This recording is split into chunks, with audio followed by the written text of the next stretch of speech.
సూతక మహాముని శౌనకాది మహాములకు ఈ విధంగా చెబుతూ ఉన్నాడు. ఏమనయ్యా అంటే, అయ్యా శౌనకాది మహాములారా, స్త్రీలందరికీ కూడా సర్వ సంపదలు సకల విధ భోగ భాగ్యాలు వర్తినటువంటి ఒక వ్రతం ఉన్నది. ఆ వ్రతం పేరు వరలక్ష్మి వ్రతం అని అంటారు. ఆ వ్రతాన్ని మీకందరికి కూడా వినిపిస్తాను, శ్రద్ధగా భక్తిగా వినండి నాయన అని ఈ విధంగా చెబుతున్నాడు. అయితే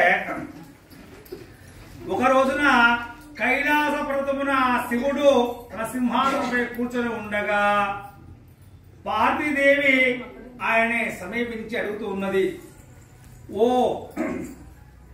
ప్రాణాద, లోకంలో స్త్రీలందరూ కూడా ఏ వ్రత పూజా కార్యక్రమాలు చేస్తే సర్వ సౌభాగ్యాను పుత్రపోత్రాలు కలిగి సుఖంగా సంతోషంగా ఉంటారో అటువంటి వ్రతం ఏదైనా ఉంటే నాకు చెప్పండి మహానుభావ అని పార్వతీదేవి ఆ పరమేశ్వరుని అడుగుతూ ఉన్నది.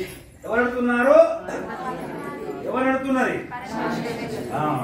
ఆ విధంగా అనగా ఆ సమయాన ఆ పరమేశ్వరుడు ఈ విధంగా చెబుతున్నాడు, ఓ దేవి, స్త్రీలందరూ కూడా ఎల్లప్పుడూ సుఖంగా సంతోషంగా సకల విధ భోగ భాగ్యాలు పడుతున్నటువంటి వ్రతం ఒకటి ఉన్నది.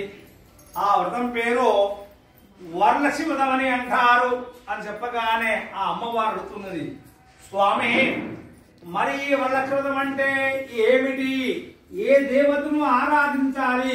ఏ విధంగా పూజా కార్యక్రమాలు చేయాలి? ఏ సమయాన చేయాలి? అంతా కూడా ఎవరైనా ఇంతకు ముందు యొక్క వ్రతాన్ని ఆచరించారా?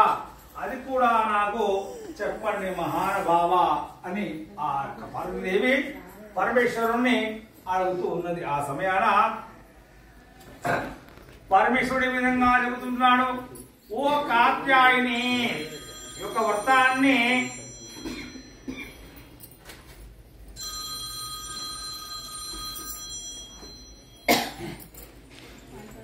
సార్ ఒక 5 నిమిషాలు మాట్లాడతాను, నేను ఈ పూజలు ఉన్నా. అయితే ఈ యొక్క వ్రతాన్ని పూర్వకాలం ఎవరైతే ఆచరించారో వారి గురించి కూడా చెబుతానో, శ్రద్ధగా వింతల్లి అని చెబుతున్నాడు పరమేశ్వరుడు. పూర్వకాలం లోపల మగధ దేశం అనేటువంటి ఒక రాజ్యం ఉండేది.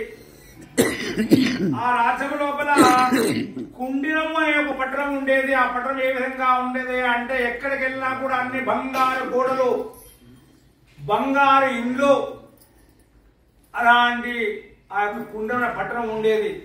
ఆ ఇంట్లో ఆ ఊర్లో అన్ని ఇండ్లన్నీ కూడా బంగారంతో నిండి ఉండేటివి. అంటే వాళ్ళంతా పుణ్యవంతులు అని అర్థం. ఆ యొక్క పట్టణం లోపల చారుమతి అనేటువంటి ఒక బ్రాహ్మణ స్త్రీ ఉండేది. ఎవరు?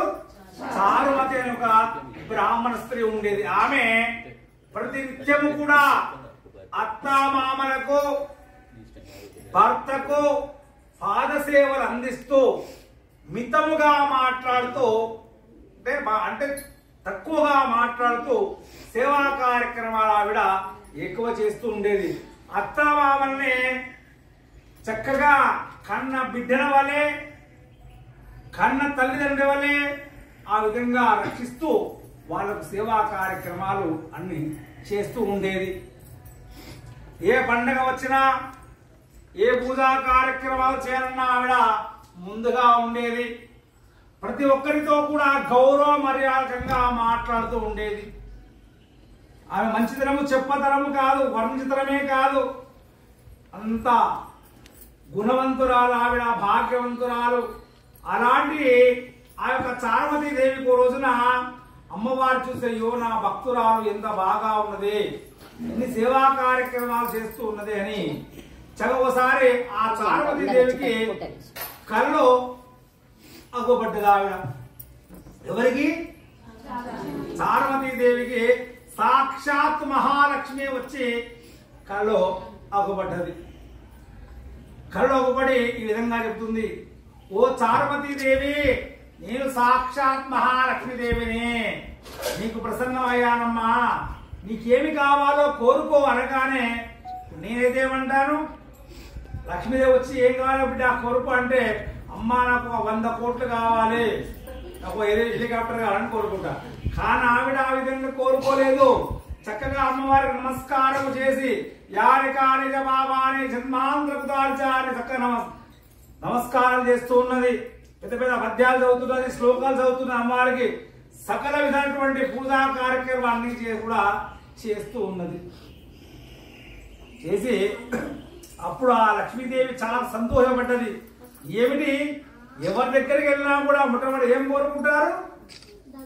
డబ్బులు కావాలి, అందరికి డబ్బులే కావాలి, ఇంకేమొద్దు, డబ్బులు మాత్రమే కావాలి అందరికి. అయితే ఆమె ఆ డబ్బులు ఒక్క రూపాయి కూడా కోరుకోలేదు. అప్పుడు ఏమి కావాలమ్మా అని కోరుకోమంటే ఏమి కోరుకోలేదు. అప్పుడు ఆమె సంతోషించి లక్ష్మీదేవి ఏం చెప్పిందయ్యా అంటే, అమ్మ చారుమతీదేవి, వచ్చేటువంటి శ్రావణ మాసము లోపల పౌర్ణమికి ముందు వచ్చేటువంటి శుక్రవారం రోజున నీవు వరలక్ష్మి వ్రతాన్ని చేసినట్లయితే ఎల్లప్పుడూ కూడా సకల విధ భోగ భాగ్యాలతో సర్వ సంపదలతో సౌభాగ్యవతిగా నీవు జీవించుగాక.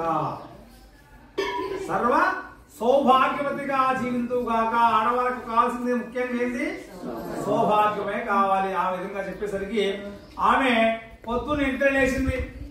నిద్ర లేవగానే ఎవరు లేరు అక్కడ, నేను కలగంటినా అని ఆచరణతోటి మనమైతే ఏం చేస్తాం? మొట్టమొదటి ఎవరు చెప్తాం? ఎవరు చెప్తారండి? అని ఆవిడ ఆ విధంగా చేయలేదు, భర్తకు చెప్పలేదు, అత్త మామలకు చెప్పింది మొట్టమొదట.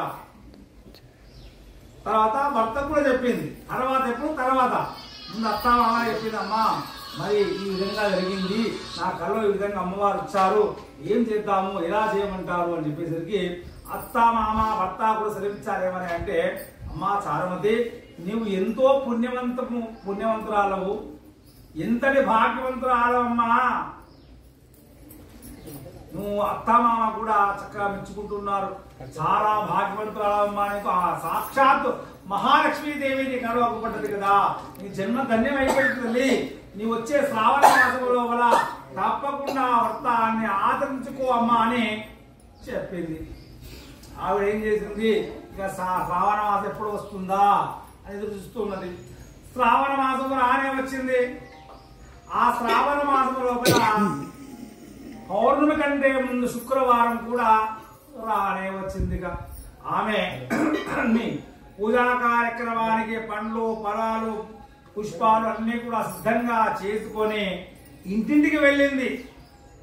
వెళ్ళేసి చక్కగా అందరికి బొట్టు పెట్టి, అమ్మా తల్లి నాకు ఈ విధంగా లక్ష్మీదేవి గడలోకి వచ్చి పూజా కార్యక్రమాలు చేసుకోమని చెప్పింది, మీరందరూ కూడా తప్పకుండా మా ఇంటికి ఆ పూజా కార్యక్రమానికి రావాలమ్మా అని చెప్పింది.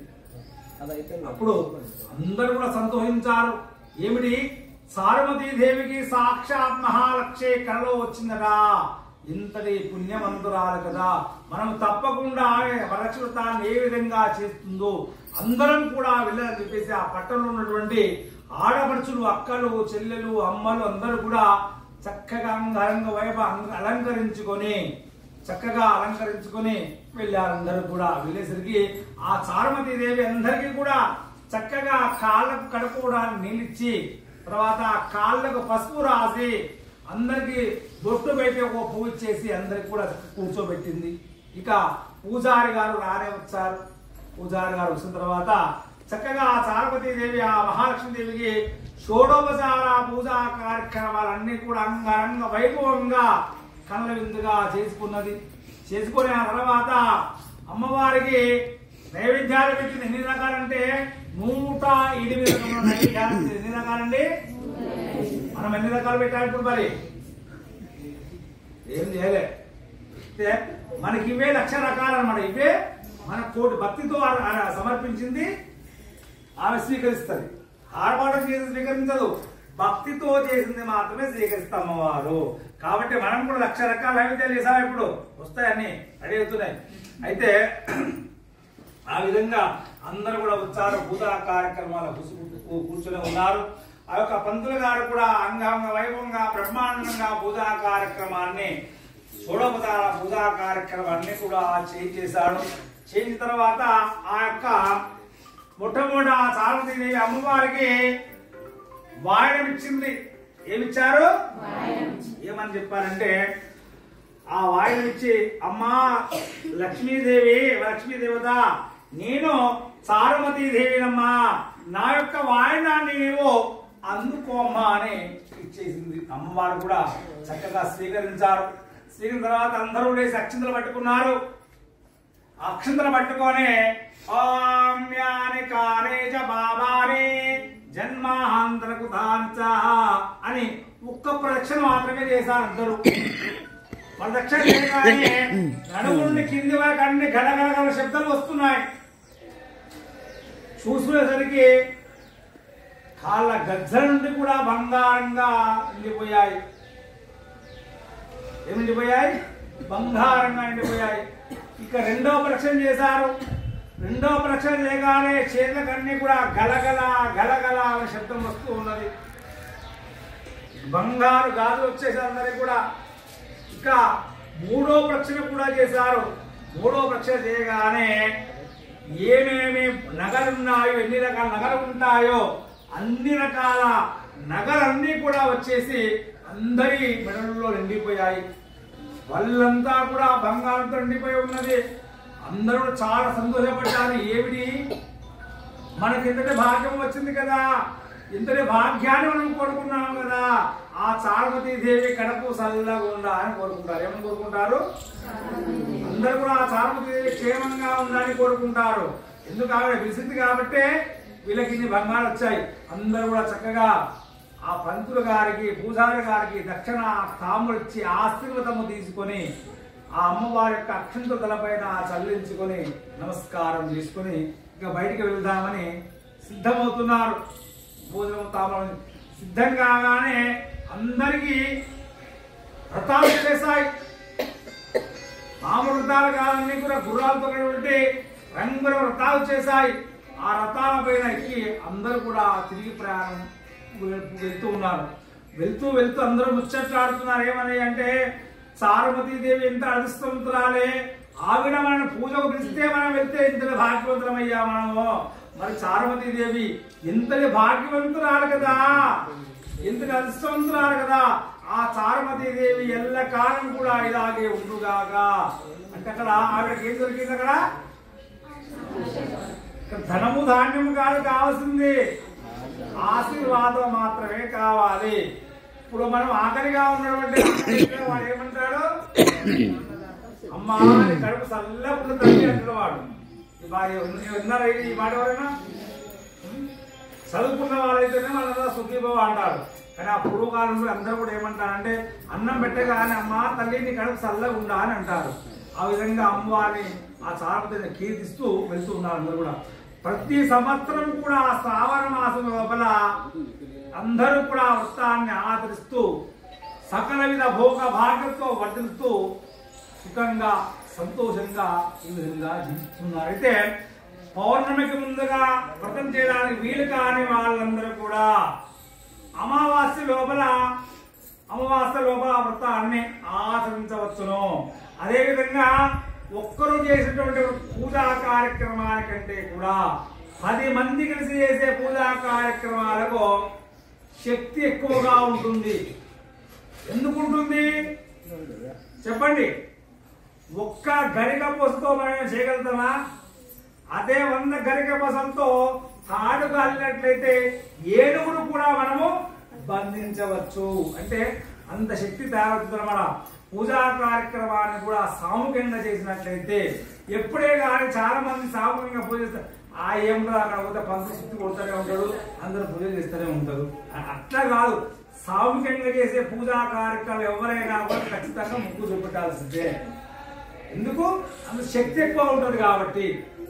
అక్షంతలు వేసే ఉన్నారు, నమస్కారం చేసుకోవాలి. మీరు అక్షంతలు నమస్కారం. ఓం శ్రీ మహాదేవతాయ నమః.